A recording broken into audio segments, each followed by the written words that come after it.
Irmãos, vocês não sabem ainda, mas muita coisa aconteceu de ontem para hoje para que eu pudesse estar aqui. Não só em questão de saúde, né? Graças a Deus eu melhorei, mas estava programado que eu estivesse em João Pessoa hoje para visitar a nossa congregação. Faz muitos meses que eu não prego lá e por conta da ausência do pastor Rodrigo Broto, que está em Mossoró, eu deveria pregar lá. E aqui estaria o seminarista Demes, que veio há pouco tempo, e ele passaria o domingo com os irmãos, juntamente com o presbítero André, né, que estava voltando de viagem de Recife.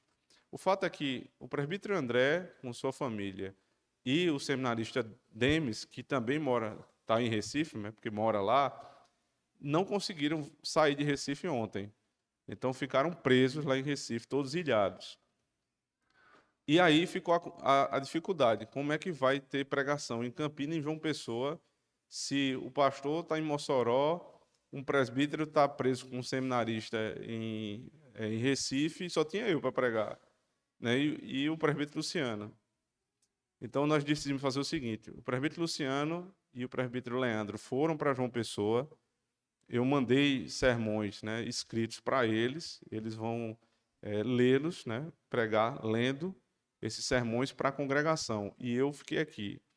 Aí outra dificuldade, tudo isso foi ontem à tarde. Eu não tinha me preparado para pregar hoje aqui na nossa igreja. Eu tinha outros sermões para pregar lá em João Pessoa. E aí, tudo de tarde para de noite, não é fácil você resolver tudo isso. Então, um dos sermões que eu iria pregar lá em João Pessoa é esse que eu vou pregar aqui hoje pela manhã. Gênesis capítulo 50. Eu já preguei há muito tempo, no comecinho da igreja, quando eu estava expondo Gênesis. Só que hoje eu vou dar um enfoque específico, né? Vou falar sobre a masculinidade a partir de José e não tendo José como foco, né? O foco da masculinidade é Cristo. Mas a partir do final da história de José, nós vamos ter vislumbres do que é a verdadeira masculinidade e o que estão fazendo com a masculinidade nos nossos dias. Certo? Então, Gênesis 50, verso 1 a 21. E aí, à noite, pela providência de Deus, o texto de João 12 eu já preguei um dia, né? Se não me engano, foi num casamento. E aí eu já tenho um sermão, pelo menos o esboço, e aí vai dar para eu pregar hoje à noite, Gênesis 12, que é, na sequência da narrativa de Gênesis, o texto que eu iria pregar hoje à noite. Então, certamente, Deus sabe todas as coisas, Ele cuida da igreja, né? Então, João Pessoa não está descoberta, tem 2 presbíteros lá, e aqui eu vou ficar com os irmãos para pregar, enquanto André está preso lá em Recife, ok? Gênesis 50, versos de 1 a 21. Então José se lançou sobre o rosto do seu pai e chorou sobre ele e o beijou. E José ordenou aos seus servos, os médicos, que embalsamassem a seu pai. E os médicos embalsamaram a Israel. E cumpriu-se-lhe 40 dias, porque assim se cumprem os dias daqueles que se embalsamam, e os egípcios os choraram 70 dias. Passados, pois, os dias de seu choro, falou José à casa de Faraó, dizendo: Se agora tenho achado graça aos vossos olhos, rogo-vos que faleis aos ouvidos de Faraó, dizendo: Meu pai me fez jurar, dizendo: Eis que eu morro em meu sepulcro, que cavei para mim na terra de Canaã. Ali me sepultarás. Agora, pois, te peço que eu suba, para que sepulte a meu pai. Então voltarei. E Faraó disse: Sobe e sepulta a teu pai, como ele te fez jurar. E José subiu para sepultar a seu pai.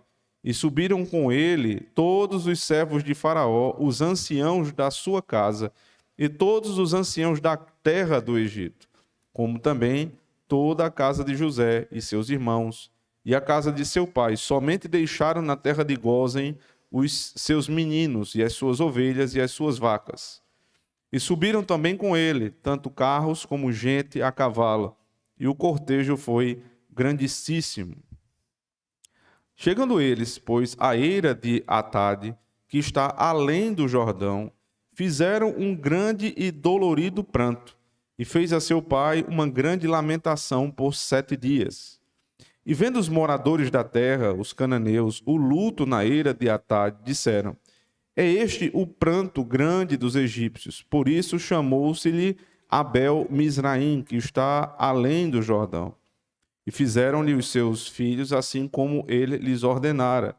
Pois os seus filhos o levaram à terra de Canaã e o sepultaram na cova de Macpela, que Abraão tinha comprado com um campo, por herança de sepultura de Efron, o heteu, em frente de Manre. Depois de haver sepultado seu pai, voltou José para o Egito, ele e seus irmãos, e todos os que eles subiram a sepultar seu pai. Vendo então os irmãos de José que seu pai estava morto, disseram: porventura nos odiará José e certamente nos retribuirá todo o mal que lhe fizemos. Portanto, mandaram dizer a José, teu pai ordenou, antes da sua morte, dizendo: assim direis a José: perdoa, rogo-te, a transgressão de teus irmãos e o seu pecado, porque te fizeram mal. Agora, pois, rogamos-te que perdoes a transgressão dos servos do Deus de teu pai. E José chorou quando eles falavam. Depois vieram também seus irmãos e prostraram-se diante dele e disseram: eis-nos aqui por teus servos. E José lhes disse: não temais, porventura estou eu em lugar de Deus? Vós bem intentastes mal contra mim, porém Deus o intentou para bem, para fazer como se vê neste dia, para conservar muita gente com vida. Agora, pois, não temais, eu vos sustentarei, a vós e a vossos filhos. Assim os consolou e falou segundo o coração deles. Amém. Vamos orar ao Senhor, irmãos. Ó Deus, nós estamos diante da Tua palavra. Ela é suficiente para os nossos corações. Não precisamos, Senhor, ouvir a voz do mundo. Não devemos, Senhor Deus, ouvir a voz de especialistas da nossa época que rejeitam, Senhor Deus, os princípios da Tua palavra, mas ouvi-la em cada área da nossa vida e meditar nela, Senhor, e buscar a todo instante nos submeter à Tua santa lei, porque ela é viva, ela é sábia, Senhor. Como Tu disseste, Senhor Deus, em Deuteronômio aos Teus filhos, que povo é como esse povo, que tem uma lei como a lei de Israel? Que povo é como a igreja, que tem a lei do Senhor como a nossa grande baliza de vida? Ajuda-nos, Senhor Deus, a partir desse texto, termos mais sabedoria para sermos homens e mulheres bíblicos. Que as jovens, Senhor Deus, possam encontrar homens como Cristo na igreja. Que os homens, Senhor Deus, busquem nas mulheres aquilo que eles têm a missão de ser para elas.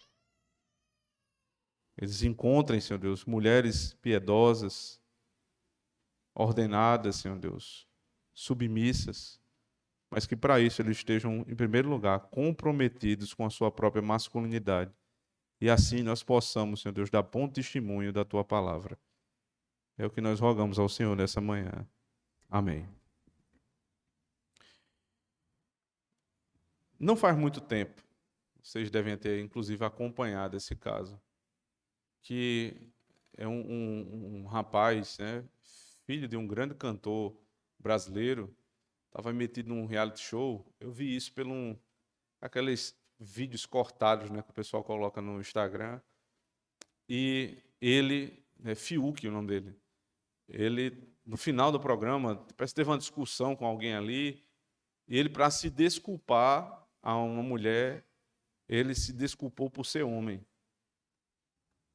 Ele pede desculpas claramente por ser homem. Perdoe por ser branco, perdoe por ser por ter tantos privilégios, perdoe por ser homem. Isso você pode dizer assim, isso é um absurdo. Ninguém diz isso, não. Para que tratar isso na igreja? É porque o meu temor, irmãos, não é que alguém chegue aqui e peça perdão para o seu homem. Apesar que a gente não deve nunca subestimar a loucura, até dos crentes. Mas eu acho que dificilmente isso vai acontecer no nosso meio. Algo tão aberrante assim. Mas o meu temor é que se nós não tratarmos temas como esses, que não envolvem apenas os homens, porque eu preciso falar para as mulheres em primeiro lugar, são vocês que vão lidar com esses homens. Então, textos como esse que eu acabei de ler, não são textos que devem ser pregados apenas em convenções, em conferências, seminários para homens, não. Esses textos devem ser pregados para toda a igreja, para que o jovem, o homem, a mulher, todos saibam qual é o papel de um homem em casa, na igreja e no trabalho. E pensando nisso, irmãos, nesse tipo de loucura da nossa época, mais uma vez, né, você pode pensar, não, isso aí é uma coisa absurda, isso não vai acontecer, isso está muito fora da nossa realidade. Mas o pensamento, o princípio, ele vai sendo colocado. Essa a maior maldade de todas é quando você, muitas vezes, quem ensina não está completamente consciente do que está ensinando. Ele ouviu falar, ele leu num livro, ele replica. É por isso que na igreja você tem que ter maturidade, né? Quem vai pregar na igreja são chamados os anciãos, os presbíteros, experimentados, para que eles, com o passar dos anos, eles possam ter consciência não somente do texto em si, mas das implicações do que se prega. E aí, quando você tem consciência do que você ensina, você tem consciência das consequências do que aquele ensino trará para as pessoas que estão debaixo do teu ensino. Eu diria que a maioria das pessoas que falam sobre isso não tem consciência. Eles estão submetidos a um espírito da nossa época, forma como deve se ver o homem. Então, o homem ele vai se tornando cada vez mais efeminado sem perceber. E a efeminação que eu estou falando aqui não é que ele chegue ao ponto necessariamente de andar como mulher, né? Não é aquele absurdo daquele que já abandonou até o seu nome, não. Mas é a forma de lidar, são os pensamentos, é a forma de enxergar a esposa, a forma de chegar à vida. Veja, ele se casa, ele até tem filhos, ele tem desejo sexual pela mulher, mas ele é um ser efeminado. Desculpe por ser homem, é mais ou menos o que ele diz, sem dizer. Fiuk chegou ao absurdo de dizer. Muitas vezes nós dizemos sem abrir a boca. Dizemos sem abrir a nossa boca. Esse é um problema muito sério a ser tratado. Mas existe também o outro extremo, que a nossa sociedade ela sempre toma princípios bons e exaspera até que eles se tornem coisas ruins, porque você torceu a verdade.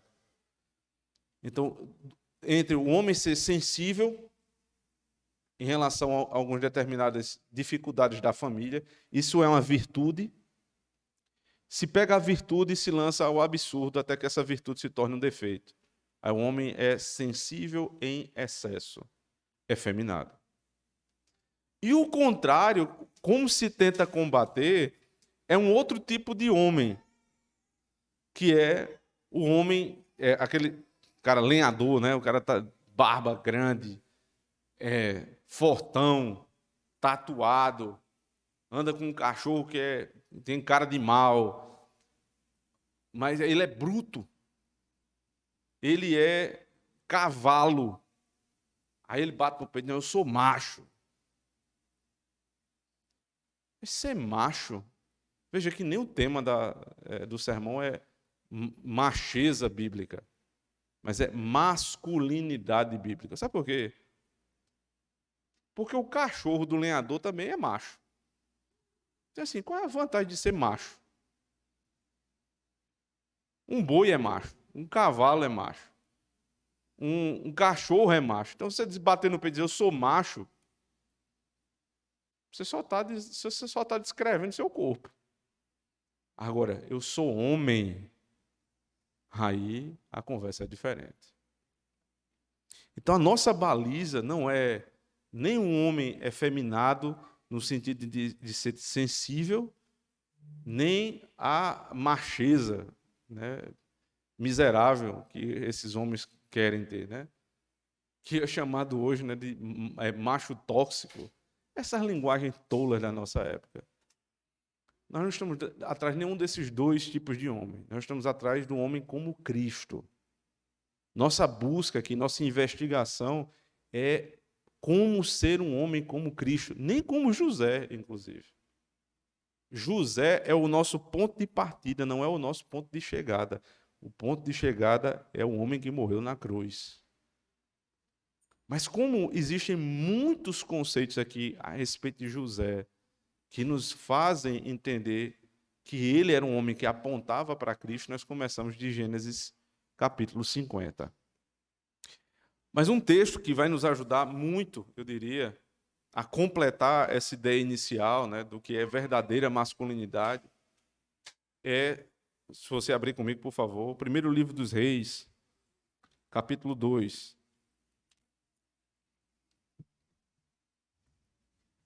Primeiro livro dos Reis, capítulo 2.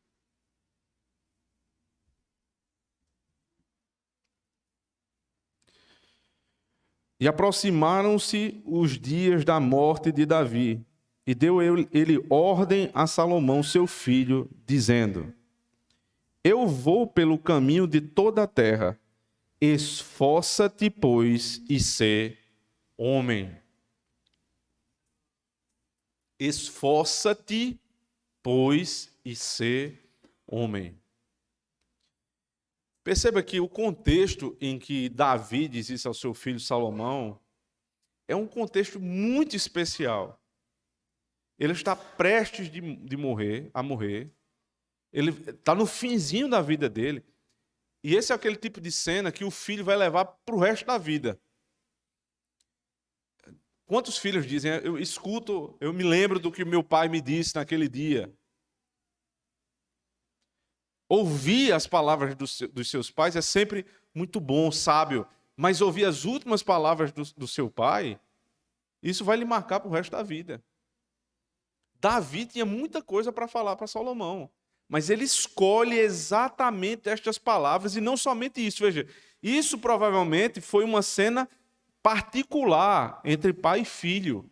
Mas era tão importante, que isso fosse dito aos homens de todas as gerações, que veio parar na Escritura. A Escritura, ela lida com muitas informações. E as informações que são escritas, registradas, são aquelas que nós realmente precisamos saber. E nós precisamos saber que um pai teve que dizer para o seu filho: esforça-te, ser homem. Ser homem é ser viril. Essa palavra que nós usamos, né, virtude, vem da raiz vir, do latim homem. As virtudes são da raça humana, é verdade. Mas existem algumas virtudes próprias da masculinidade que não são da feminilidade. Por exemplo,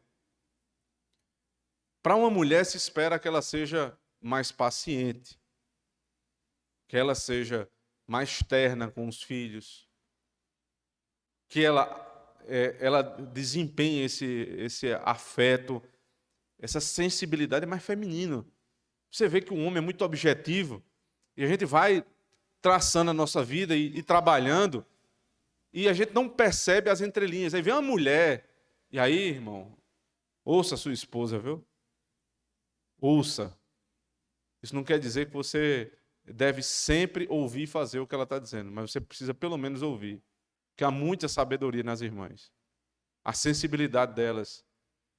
Ela diz, você não está percebendo isso aqui não. Fulano disse isso aqui está assim, dentro desse contexto, você não viu, aí você, rapaz, é mesmo, eu não tinha percebido isso.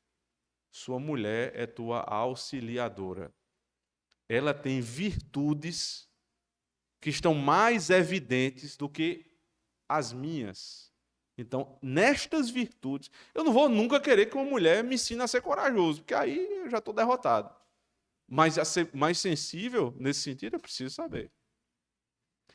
E aí as virtudes masculinas sobre as quais um homem é formado. O homem é formado, homem. São coragem, força, liderança, decisão, proteção. Isso está mais ligado à natureza do homem. E Deus nos fez assim. O meu corpo é diferente do corpo de uma mulher. Isso é evidente. Isso é um dado da realidade. Não tem como você discutir. Os nossos músculos são maiores, né? Nosso peito é mais largo para respirar, mas para poder ter força para correr, para pular um obstáculo. Porque Deus sabe que esta é a natureza do homem. Mas como não está na minha natureza amamentar, então existe uma parte do corpo da mulher que se desenvolveu mais do que o meu, que produz o leite que o homem nunca vai produzir. É da virtude da mulher. E aí veja, o ato de amamentar, ele requer que a mãe ela segure a criança de um modo que o homem não consegue. Não tem como, não. Você pode morrer de tentar. Parece que encaixa, o bebezinho encaixa nos braços de uma mulher. E um homem é aquela coisa desajeitada, aquela coisa feia. Você vê a hora cair. Porque o braço longo demais não encaixa bem. Não foi feito para isso. É a mulher que amamenta. E o homem protege, lidera e toma as decisões da casa. Não tem como você brigar com isso. Agora, você já viu uma mãe chegar para sua filha, na hora da morte, e dizer assim: minha filha, esforça-te e seja mulher? Não tem. Uma mulher não diz para outra mulher: minha amiga, seja mulher. Não precisa disso, não há esforço da mulher em ser mulher. Mas um homem registrou isso, inspirado pelo Espírito de Deus, as palavras de um pai para o seu filho: esforça-te e ser homem. Sabe por quê? Porque não é natural ser este tipo de homem. É da natureza caída do homem se efeminar, meu filho. Então, você tem que construir a sua masculinidade todos os dias. Lutar contra o pecado que reside em você. E qual é esse pecado? É mais cômodo liderar ou ser liderado? É claro que é mais cômodo ser liderado. E aí, nas horas das decisões, você está cansado, você diz: não, resolva aí, mulher. Aí você abriu um espaço. Aí tem uma decisão para tomar grande na casa. Aí você não tem firmeza. Sua mulher vem perguntar uma coisa, você não tem firmeza para responder. Aí você não pergunta a opinião, você passa a bola para ela. Você entra num casamento não como o provedor, mas como sócio, para dividir as contas. Você passa as decisões para ela, você não se envolve nos problemas da casa, e você vai deixando e vai deixando. E quando você percebe, você tem barba, você até fala como homem, você até conversa como homem, mas você abandonou a sua masculinidade. Aos poucos, você abandonou a sua masculinidade. Tem um exemplo, já contei há muito tempo aqui atrás. Quem é mais velho na igreja sabe. Um pastor amigo estava visitando os Estados Unidos. Na verdade, ele estava morando lá nessa época. E ele foi para um churrasco um dia de sábado na casa de outro pastor americano. aquelas casas americanas que tem aquele quintal bem grande atrás, né? O pessoal gosta de fazer barbecue, o churrasco americano. Eles estavam lá entre os homens, conversando, comendo, bebendo. E as mulheres estavam todas lá dentro na cozinha, preparando. Em determinado momento, tinha uma receita que a mulher não sabia exatamente o que é que tinha que botar ali naquela receita, se era um molho, alguma coisa dessa natureza. E aí, a mulher abriu aquela porta de trás, que é bem clássica na casa americana, né? Abriu a porta, dando para o quintal, os homens todos lá embaixo. Aí ela, a mulher, a dona de casa, perguntou ao marido: Fulano, quantas xícaras de açúcar tem que botar aqui na receita tal? Aí ele disse: 5. Ela virou, ele olhou para o pastor e disse: eu sei lá quantas tem que botar. Perguntou, ele disse, meu filho. Desse tipo de ação banal é que você percebe o quão um homem desse ele está comprometido com o seu papel. Eu vou lá deixar minha mulher na insegurança, 5, se der errado, no máximo vai ficar doce demais. Ou não vai ficar tão doce quanto que deveria ser. Mas eu disse o que tinha que fazer. Ou seja, nem sempre, homens, vocês vão saber exatamente provar o porquê você está tomando aquela decisão. Mas você tem que tomar. Você precisa tomar. Existem decisões que eu posso deixar para amanhã. É sabedoria, é prudência. Não vou dizer isso agora não. Você espera, amanhã eu lhe digo. Mas tem outras que você não tem como decidir para amanhã. É agora. E você precisa ter uma masculinidade muito bem formada para tomar essa decisão. Davi disse para o seu filho: seja homem. Esforça-te, seja homem. Uma mulher não diz para outra mulher, seja mulher. Mas um homem diz para o seu filho, para o seu amigo. Porque a natureza do homem, para ser homem, é uma luta contra a nossa natureza pecaminosa. É claro que isso existe entre as mulheres também, eu sei disso. Mas o esforço para ser homem é muito maior. Ele tem que lutar contra o conforto, o comodismo, a posição muito mais tranquila da mulher. As mulheres, irmãos, elas foram feitas para serem protegidas pelos seus maridos. Os filhos devem ser assim. Mas o homem não foi feito para ser protegido, ele foi feito para proteger.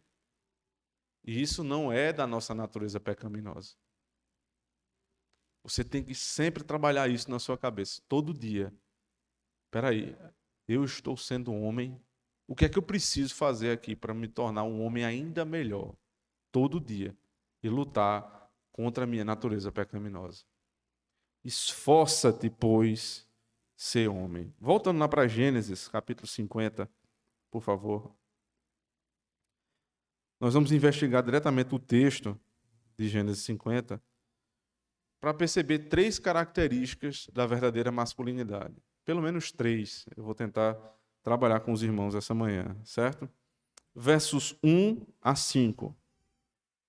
Então José se lançou sobre o rosto de seu pai e chorou sobre ele e o beijou.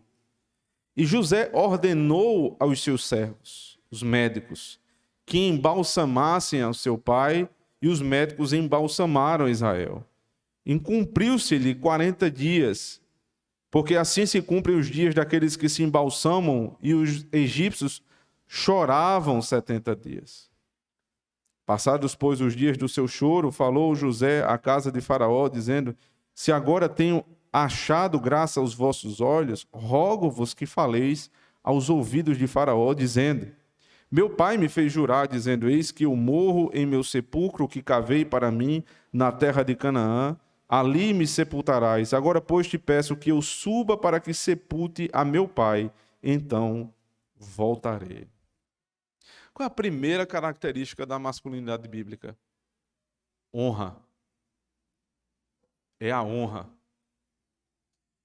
José, é governador do Egito. Veja, lembre, todo histórico, na linha do tempo de José, ele estava na casa dos seus pais, ele teve 2 sonhos, e nesses sonhos Deus mostrou claramente para ele que ele seria maior do que os seus pais e maior do que os seus irmãos. E quando ele foi contar isso para sua família, os seus irmãos ficaram irados com ele. Sabe por quê? Primeiro, porque ele conta. Ele conta porque um homem de Deus, ele tem esta atribuição também de contar as promessas de Deus para a sua vida. Ele não contou com soberba. Ele contou porque foi algo que Deus revelou para ele. Então, irmãos, o trabalho do homem é informar a sua casa, é anunciar as promessas de Deus para a sua casa. Seus filhos, seus irmãos, seus pais devem saber quais são as promessas do Senhor. Mas quando ele conta, ao invés de ele receber gratidão, não, o que acontece é que os irmãos dele tramam a sua própria morte. O texto diz que quando ele conta o seu pai Jacó, o seu pai não entendeu muito bem, que realmente não é uma informação muito boa de ser digerida. Mas os seus irmãos tramaram matá-lo, levaram para um campo, já estavam para matá-lo, então um dos irmãos disse, é melhor a gente não matar, é melhor vender. E ele foi vendido para uma caravana que passava ali, ele foi parar no Egito. Do Egito ele foi preso injustamente, da prisão ele foi retirado para interpretar os sonhos de Faraó, e interpretando os sonhos de Faraó, ele chegou ao cumprimento da promessa, se tornou governador de todo o Egito.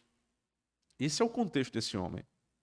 Jacó, o seu pai, que está morrendo aqui, né? Jacó era muito velho, final do capítulo 49, início do capítulo 50, ele está morto, e aqui são os preparativos, né, a respeito do seu sepultamento.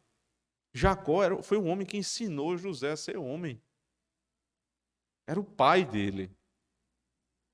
Então, quando um pai morre, o filho é governador, ele não vai tratar dos negócios do império.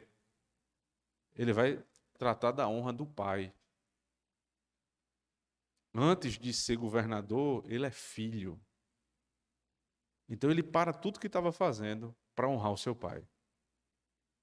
E o tipo de honra que é dado aqui é muito interessante. Vocês percebem que o processo de embalsamamento era bem longo, né? Aqui no verso 3, e cumpriu-se-lhe 40 dias. Esse era o tempo que se levava para embalsamar uma pessoa. Tirar todos os fluidos, limpar tudo. Hoje é bem mais rápido, mas eram 40 dias. E durante 40 dias, o Egito inteiro chorava pela morte do pai de José. Mais adiante, vocês vão perceber, verso 8, observe comigo, como também toda a casa de José e seus irmãos e a casa de seu pai, somente deixaram na terra de Gósen os seus meninos e as suas ovelhas e as suas vacas.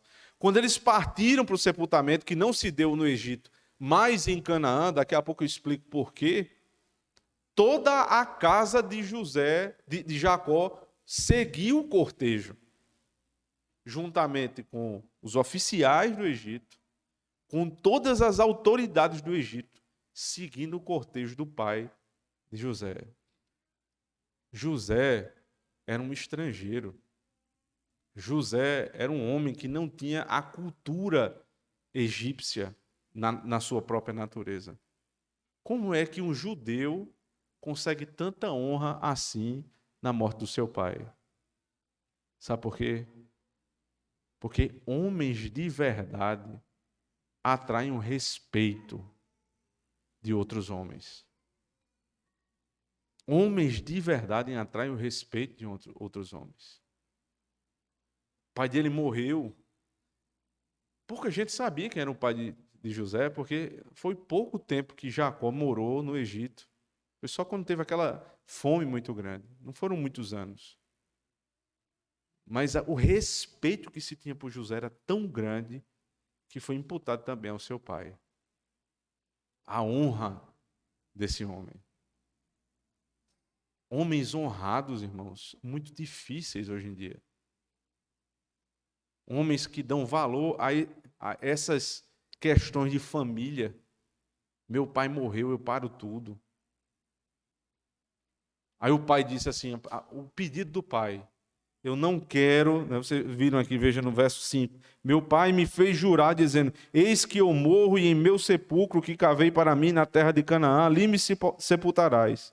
Agora, pois, te peço que eu suba para que eu sepulte meu pai. O meu pai me fez jurar que ele não queria ser enterrado no Egito.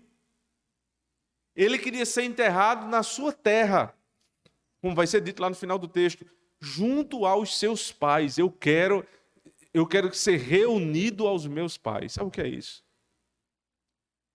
Geograficamente, Israel está em cima, o Egito está embaixo. Preste atenção, todas as vezes que o Antigo Testamento for falar a respeito do Egito, ele diz, desceu para o Egito, subiu para a terra da promessa. Essa informação geográfica quer nos dizer o seguinte, isso é um estado de baixeza, de humilhação. É como se ele tivesse descido ao inferno. Agora ele vai subir para a terra da promessa. Quando esta informação é aplicada ao pedido, ao juramento que José teve que fazer diante de Jacó, sabe o que isso quer dizer? Jacó cria na ressurreição.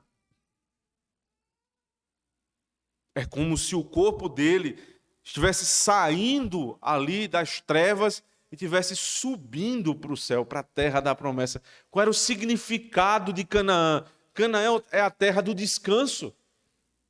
Eu não quero descansar junto aos homens dessa terra. Eu quero que o meu corpo seja levado com a minha alma para a terra da promessa.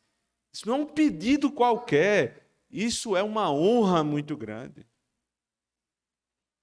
Homens, ensinem a fé verdadeira para os seus filhos e eles vão te honrar até a morte. José só aprendeu isso porque o pai ensinou. E o compromisso, veja, ele tinha jurado, mas o pai já morreu. Ele podia dizer, não, isso é besteira do meu pai. Isso é coisa de religiosidade antiga, tradicionalismo barato. Não, ele sabia exatamente o que o pai estava dizendo. No Antigo Testamento, as coisas eram feitas por rituais, por sacrifícios, por símbolos, porque elas apontavam para uma realidade. Chegando à realidade, a gente não tem mais esses símbolos. A gente tem Cristo. Mas estes símbolos apontavam para aquilo que eles criam. Jacó morreu crendo na ressurreição. Eu não quero o meu corpo aqui. Nós devemos educar os nossos filhos, em primeiro lugar, para que eles nos obedeçam não somente diante dos nossos olhos. É muito feio, né? Você tem que dizer para o seu filho, mas eu virei as costas, você fez o que eu disse que não faria. Eu disse a você, não faça isso. Eu virei E isso já é uma derrota muito grande. Porque o que eu fico pensando é, na minha ausência, o que é que ele faria? Quer ir mais um pouco adiante? E quando eu morrer? Uma grande honra para os pais por exemplo, você tem um pai que começou do zero, cresceu, se desenvolveu, criou uma empresa, né? Ele se dedicou àquela empresa, a empresa cresceu, e a lógica natural das coisas é que o filho continue. A nossa sociedade é tão miseravelmente antinatural que os filhos não querem mais continuar os negócios dos seus pais. Eles querem um emprego, eles querem um concurso público, eles querem qualquer coisa, menos seguir a carreira dos seus pais. Isso é uma grande desonra. Uma grande desonra, uma falácia dizer isso. Ah, meu filho vai seguir a carreira que quiser. Ele não sabe, meu amigo, ele é um jovem não tem nada na cabeça. É você que orienta para onde seu filho vai.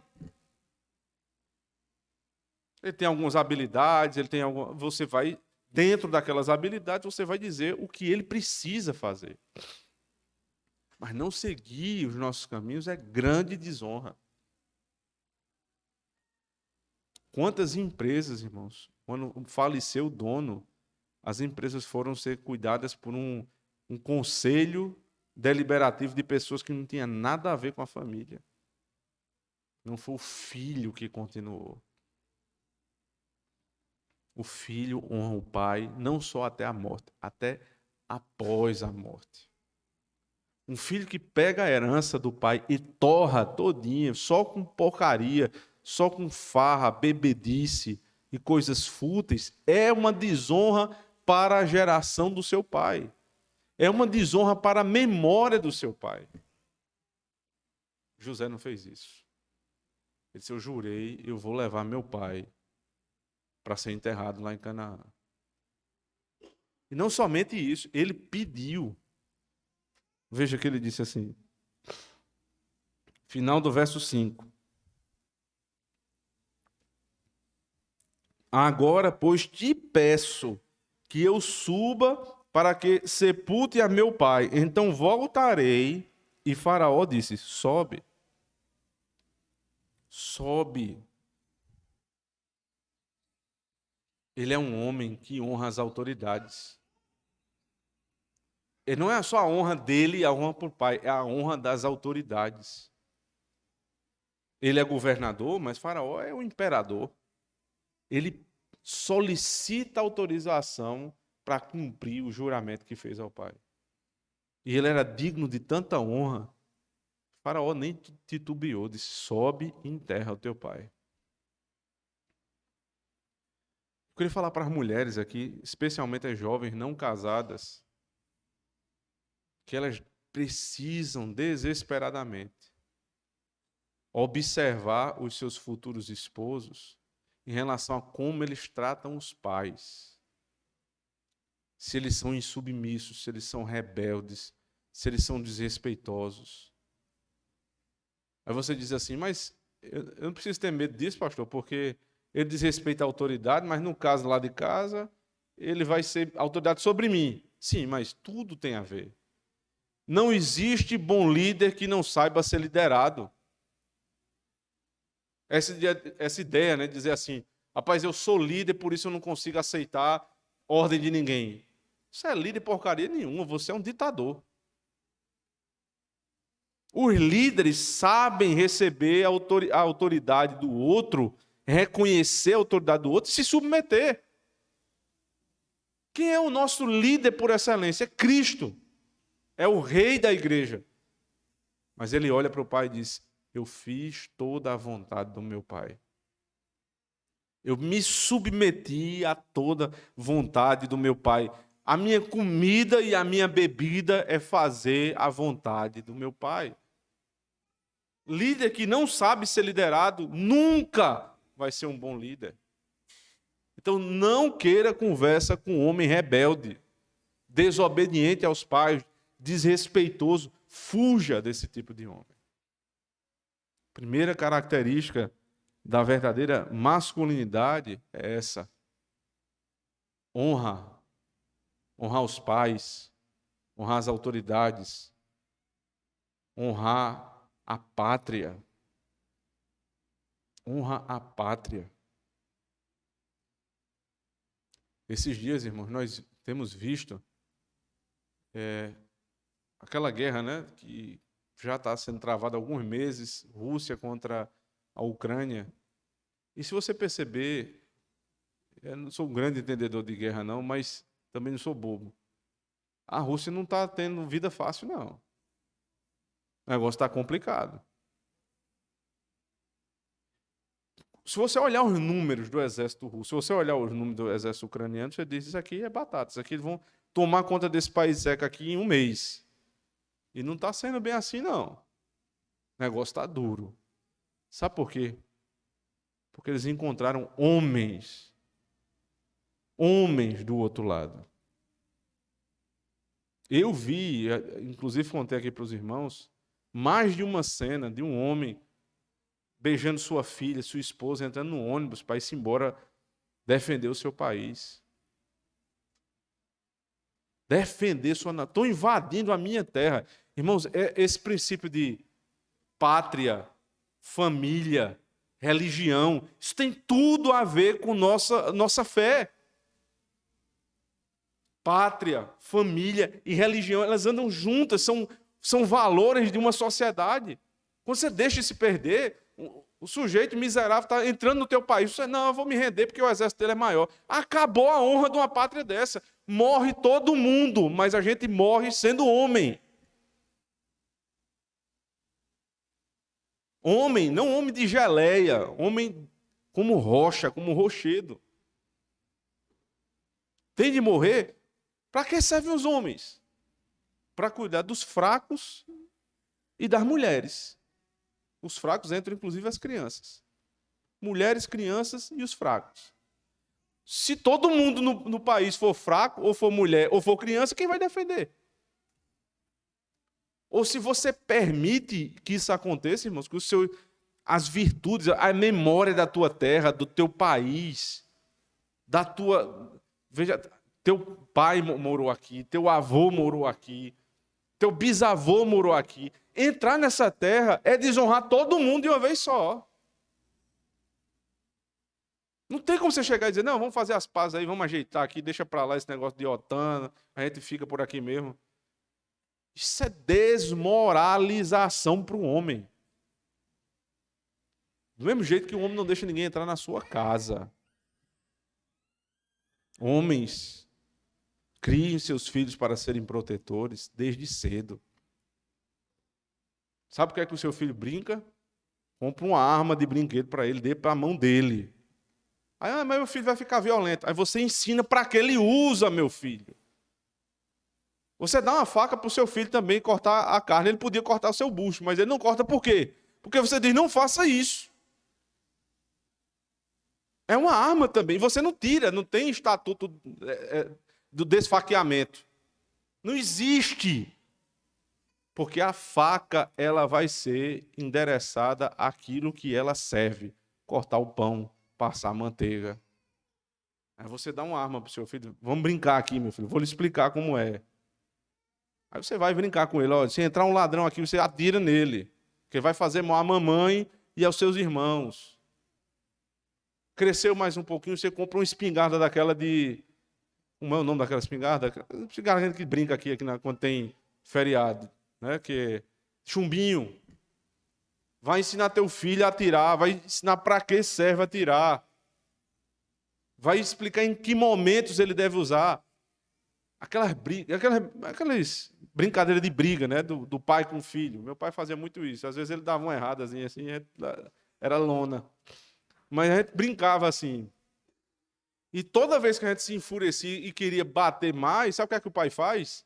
Só segura a mão e dá um apertinho assim com mais força e diz, eu estou brincando com você. Não venha dar uma de valentão, não, que você não aguenta comigo. O homem que é homem de verdade, ele tem um controle da sua força. Ele vai brincar com o filho, ele sabe que se ele der um murro no filho, o filho acaba. Mas ele não vai fazer isso por quê? Porque ele tem a capacidade de moderar a sua força. Você precisa ensinar isso para ele. Sua força, meu filho, não é para bater no seu irmãozinho, é para defender se alguém for bater nele. Se alguém for bater na sua irmãzinha. Se alguém for fazer mal à mamãe. É você que tem que fazer isso. E nesse momento você usa toda a sua força. Mas eu não estou usando a força. Você está vendo? Eu estou segurando o teu braço.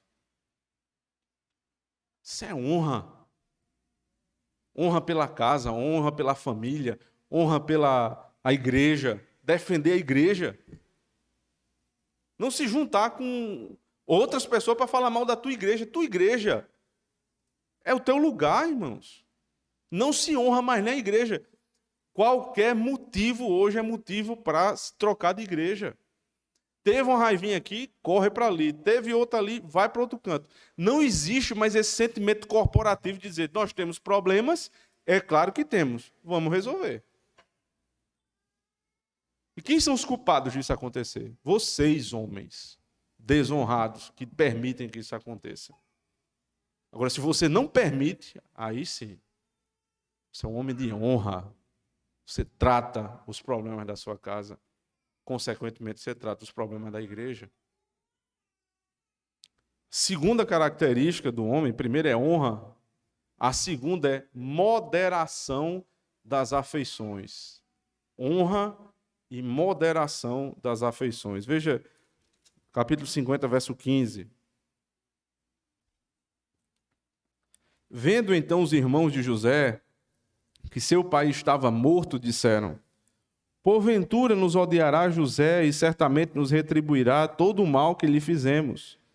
Portanto, mandaram dizer a José: teu pai ordenou antes da sua morte, dizendo: assim direis a José: perdoa, rogo-te a transgressão de teus irmãos e o seu pecado, porque te fizeram mal. Agora, pois, rogamos-te que perdoes a transgressão dos servos do teu pai, do Deus do teu pai. E José chorou quando eles falavam. José chorou quando eles falavam. Primeiro eu quero dizer uma coisa para lhe chamar a atenção. Homem não chora. Homem não chora. Aí você vai dizer, mas pastor, o senhor acabou de ler que José chorou. Você está dizendo que José não é homem? Não, estou dizendo que homem, via de regra, não chora. Jesus chorou em João capítulo 11, vocês perceberam lá na morte de Lázaro, quando ele se chega diante do sepulcro de Lázaro, ele chora. José chorou pelo menos 2 vezes nesse texto. Se você olhar o comecinho do texto, só fala de choro. Então José se lançou sobre o rosto de seu pai e chorou sobre ele e o beijou. 2 ocasiões onde José chora. Quando o pai dele morreu e quando ele viu que a providência de Deus estava cumprindo as promessas. Meu pai chorou, meu pai morreu. Qual é a minha reação? Eu choro. Isso é normal, é natural. Ele está vendo um grande milagre. O sonho que ele recebeu do Senhor há muitos anos, que todos riram da cara dele, ficaram com ódio dele, o venderam. Toda a trajetória de vida estava passando diante da mente de José ali, quando ele viu os seus irmãos pedindo pelo amor de tudo, usando até o nome do pai morto. Teu pai disse que você deveria nos perdoar por aquilo que fizemos. José se retira e chora. Ele está vendo a promessa de Deus se cumprindo. Agora, se você chora por tudo, meu filho, ao invés de você ser um homem rochedo, né, honrado, você é um homem de geleia. E é isso que a nossa sociedade quer. Fazer com que a gente chore por tudo. Aí fica com essa conversinha. Não, homem também chora, isso é besteira, isso é machismo. É machismo nada. Isso é da natureza do homem. Homem não chora, ponto final. E se você chora por tudo, controle-se. Controle-se. Porque se você chora por tudo, você é um menino, você é um bebê. E eu vou lhe explicar por quê. Isso é coisa de menino. Quem já teve bebê em casa, ou quem teve contato mínimo com uma criança, sabe que é assim. Um bebezinho não sabe falar, ele está com fome, ele chora. Ele está com sede, ele chora. Ele está com dor, ele chora. Ele caiu do berço, ele chora. Não há hierarquização nenhuma da reação frente às circunstâncias. Se ele está com fome, que é uma coisa que não vai matá-lo, mas ele não consegue ter consciência disso. Ou se ele cai do berço, que pode realmente matá-lo, ele tem exatamente a mesma reação, choro. Isso é desproporcional, mas é comum para um bebê. E é por isso que quando o bebê deixa de ser bebê, começa a ser criancinha, a gente vai ensinando a criança a não ficar chorando por tudo. E ao homem, o menino, a gente diz algo diferente. No Nordeste, principalmente, é assim. Você olha para o menino e diz: cala a boca e engula o choro. Não é assim? Seja homem, cala a boca e engula o choro.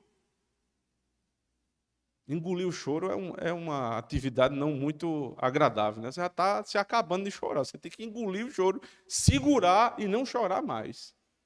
É isso que o Senhor está dizendo. Engula o choro.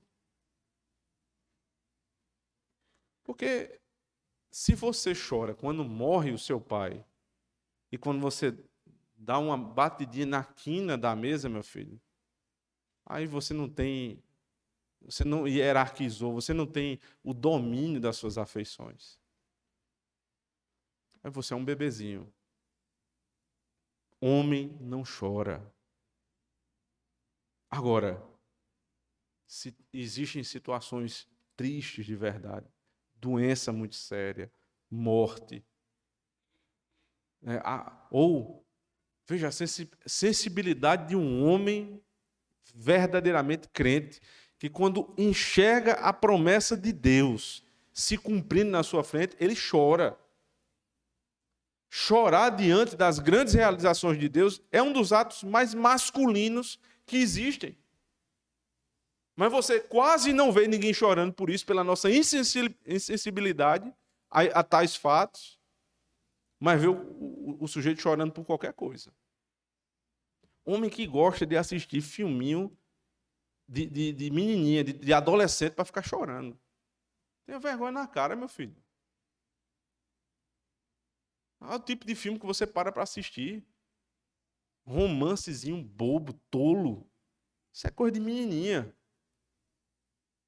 Agora, claro, você vai assistir um filme, né? Não precisa também ser o filme que com 20 segundos já matou 35 pessoas. Não, sua mulher não vai querer assistir isso com você, né? E você parece que ama mais a violência do que a masculinidade. Você quer matar todo mundo. Nenhuma coisa nem outra. Você vai... O que você procura? Você procura assistir algo que traga virtude para a sua casa. A gente assistiu uma série, né, há um bom tempo, The Crown, sobre a coroa inglesa. E ontem a gente voltou a assistir só para mostrar algumas partes. A gente foi passando e mostrando algumas partes do império. O que é um rei, para vir poder ter essa noção. O rei, a rainha, a reverência, o respeito, né, a ordem, a liturgia das coisas, para que ela pudesse enxergar isso. Sei que ela não vai captar tudo. Nem imagino, nem eu captei tudo, certamente. Mas isso vai moldando o imaginário da criança. Aprender o que é autoridade, o que é reverência. É por isso que chega no culto, meu amigo, você bota o guri na frente de uma danada de uma televisão. O dia inteiro, durante a semana. Um monte de luz, cores e mais cores, aquela coisa frenética, frenética, frenética a semana todinha. Aí você quer que o coitado fique sentado olhando para a minha cara 2 horas seguidas. Não vai ficar. A vida toda frenética, aquela coisa agoniante. Eu já tentei parar para ver um filme, esses desenhos. Não tem que assistir mais, não. É frenético o ritmo. Isso vai mexendo com a criança. Você precisa mostrar a ela a moderação, a reverência, o respeito, a ordem das coisas. A verdadeira masculinidade, ela modera os nossos afetos. Você não deixa, por exemplo, a amizade dos seus filhos ser mais íntima do que a relação com pai e mãe. Que loucura é essa? Não tem coisas que eu só conto para os meus amigos e não conto para a minha família. Vai ser disciplinada. Aprender a moderar suas afeições. Que não tem isso. Amigo é muito bom, mas não se compara a pai e mãe. Não se compara. Se você permite que seus filhos amem mais os amigos de fora do que os seus irmãos, tem alguma coisa muito errada. E eu volto a dizer, homem não chora. Modere suas afeições. Também modere seus em termos de afeições, né, aqueles impulsos de raiva. É mais próprio da masculinidade? É. Mas a gente precisa moderar a força. Para que usar a força contra a mulher? A mulher não é tua inimiga. Teus filhos não são teus inimigos. Às vezes fala muito forte com os de casa, mas é uma mocinha falando com os de fora. Você tem que proteger sua casa contra os de fora e não o contrário. Em primeiro lugar, o verdadeiro homem é um homem de honra. Em segundo lugar, o homem verdadeiro é um homem que tem moderação nos seus afetos. E por fim, o verdadeiro homem, ele é um homem que serve a sua casa. Verso 19 a 21. E José lhes disse: não tem mais. Porventura estou eu em lugar de Deus? Vós bem intentastes mal contra mim, porém Deus o intentou para bem, para fazer como se vê neste dia, para conservar muita gente com vida. Agora, pois, não tem mais, eu vos sustentarei, a vós e a vossos filhos. Assim os consolou e falou segundo o coração deles. Como é que um homem fala ao coração dos seus? Não se preocupe, eu estou aqui. Que coisa maravilhosa, né?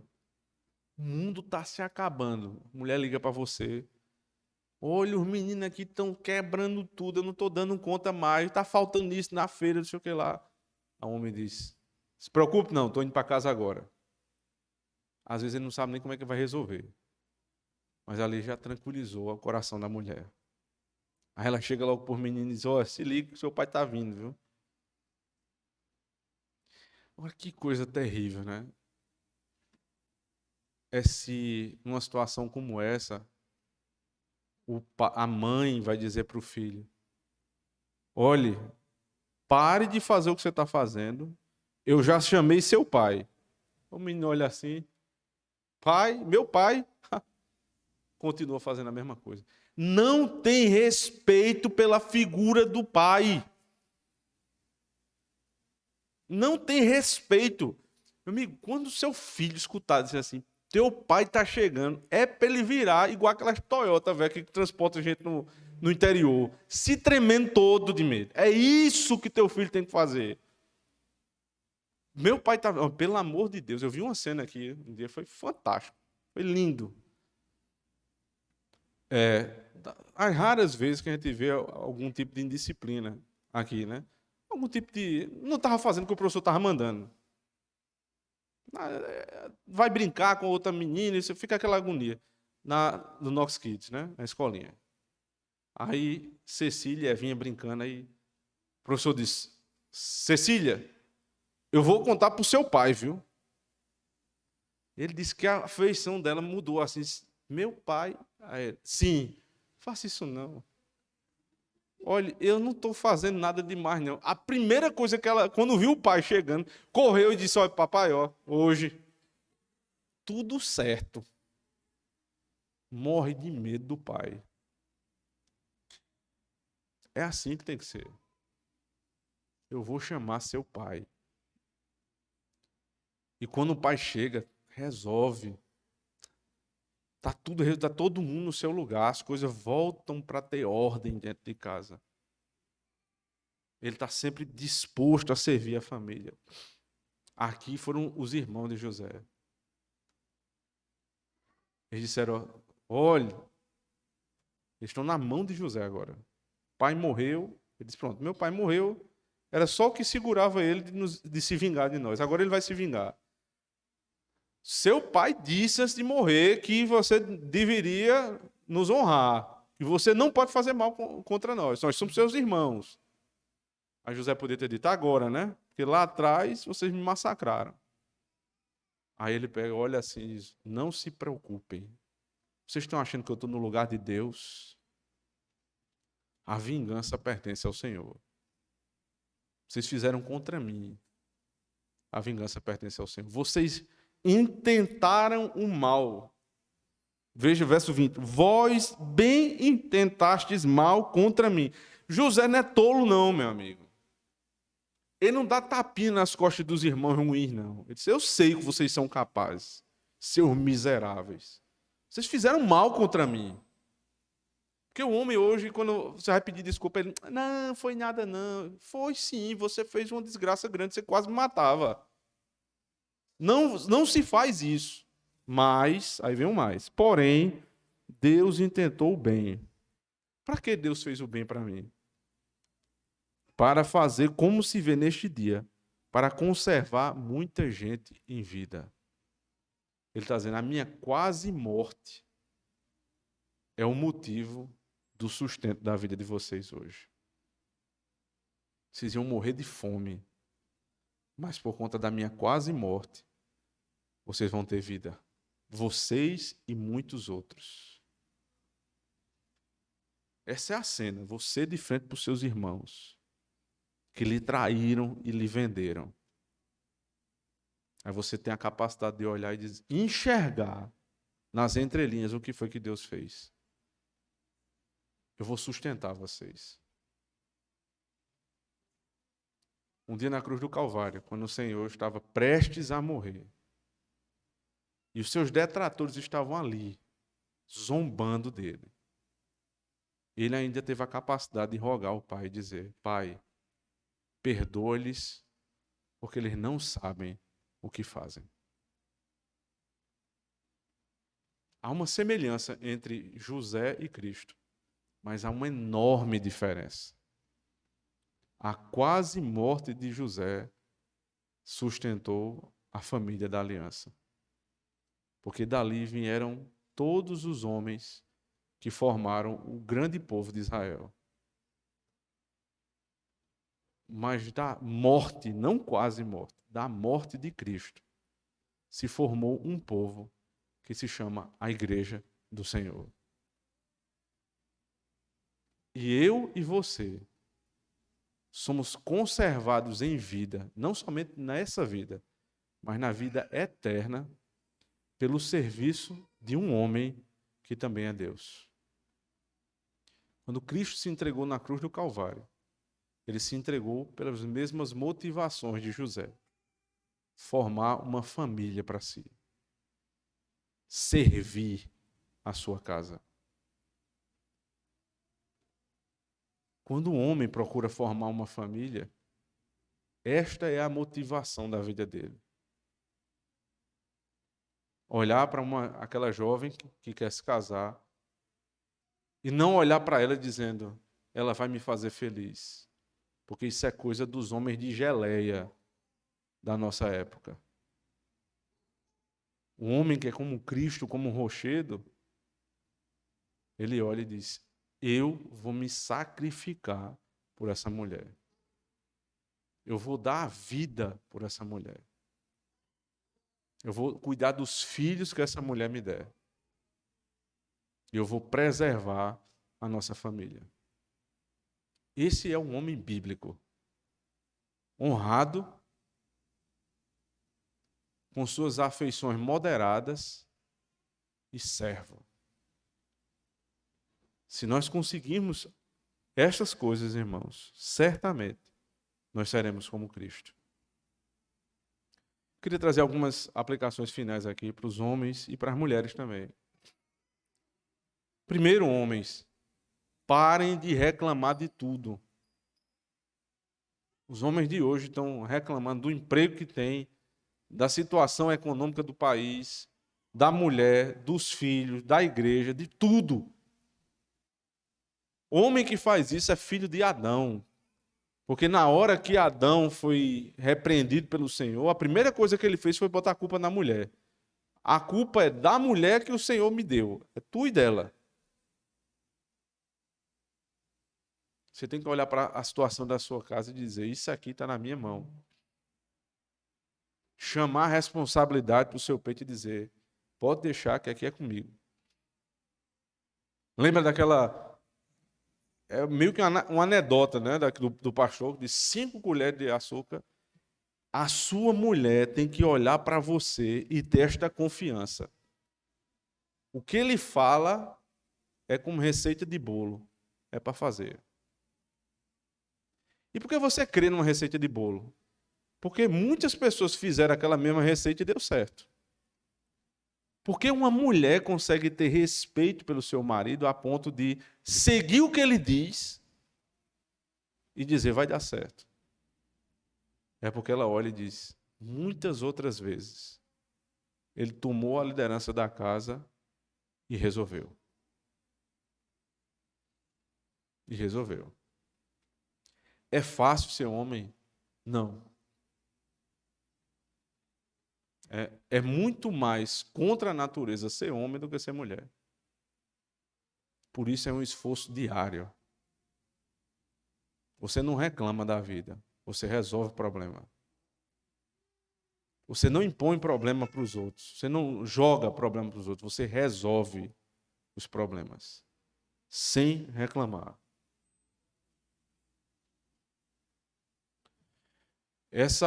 Para terminar, né, essa cultura de tudo alguém tem que fazer para mim, é a cultura que faz a mulher acabar tomando conta da casa. E aqui eu queria falar com as mulheres. Não é porque o seu marido não tem todas essas qualidades tão evidentes, que elas não estão tão evidentes assim para você, que você vai tomar o lugar dele. Não faça isso, não. Ajude. Ajude o seu marido. Se percebe uma fragilidade dele em relação à honra, à moderação nas afeições e ao serviço, sem dizer nada, com a sabedoria feminina que só as mulheres têm, ajude o seu marido. Ore por ele, incentive-o, elogie-o quando for necessário, para que esse homem bíblico vá se formando. Agora, falando para os nossos filhos, aí envolvem pais e mães. Eu quero muito, irmãos, ter o privilégio de ter um filho homem. Quero mesmo, porque é um trabalho diferente de ter uma filha mulher. Tem muita coisa que eu privo Evinha de fazer, porque não é próprio da natureza de uma mulher. Inclusive as roupas, o jeito, é toda aquela coisinha bem, né, bem organizadinha. Mas um homem, filho homem, você tem um filho homem, pequeno, bota ele para brincar na terra. Lembre-se, o homem veio da terra. Deixe ele pular, deixe ele correr, deixe ele sair explorando as coisas ao redor dele. Isso é coisa de homem. Não tolha a natureza masculina dos teus filhos. Incentive a luta, né? Se você puder, bota ele para fazer esporte competitivo. Não bota para fazer musculação, não, que é coisa de gente que não tem muita inteligência na cabeça, para não dizer outra coisa. Tem uma hora lá na frente, quando seu filho já está maior, a gente precisa, né, por conta da idade, tudo, fazer musculação, tudo bem. Mas tem uma hora na criança que não é para estar fazendo musculação, não. É para ir jogar bola, fazer esse tipo de esporte que é competitivo. Incentivar esse espírito de luta, de ganhar. Ganhar. O incentivo é a ganhar. Perder é do jogo. Mas seu filho tem que ganhar. Aí você aprende, ensina ele a como perder também. Mas buscando sempre ganhar. Faça isso com seu filho. Não deixe ele bater nas menininhas. Você tem que proteger as menininhas. Não fique cheio de frufruzinho com o menino, não. Não faça isso, meu amigo. Você peça a Deus e tem uma menina, aí você faz dela um árvore de Natal. Com moderação, né? Claro.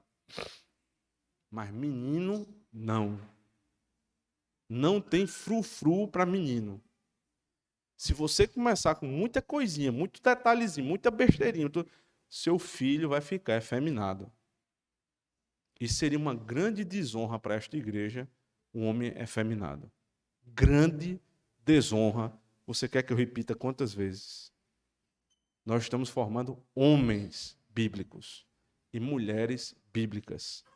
E doa a quem doer. Ache ruim quem quiser. Meu espelho de masculinidade é Cristo. Cristo era um homem honrado, com moderação nas afeições e um grande servo. Seja como Cristo, meu irmão. Amém. Vamos orar. Obrigado, Santo Deus, pela bênção do Senhor, nos trazer uma palavra tão confrontadora esta manhã. Rogamos a Ti, ó Pai, tenha misericórdia dos homens dessa igreja, a partir de mim. para que nós possamos ser como Cristo, modelo de masculinidade. Nem a masculinidade exagerada a ponto de ser feminina, nem a exagerada a ponto de ser como um bicho, mas que sejamos homens honrados, homens de moderação nas afeições e homens que servem a todos. No nome de Cristo nosso Senhor, nós oramos. Amém.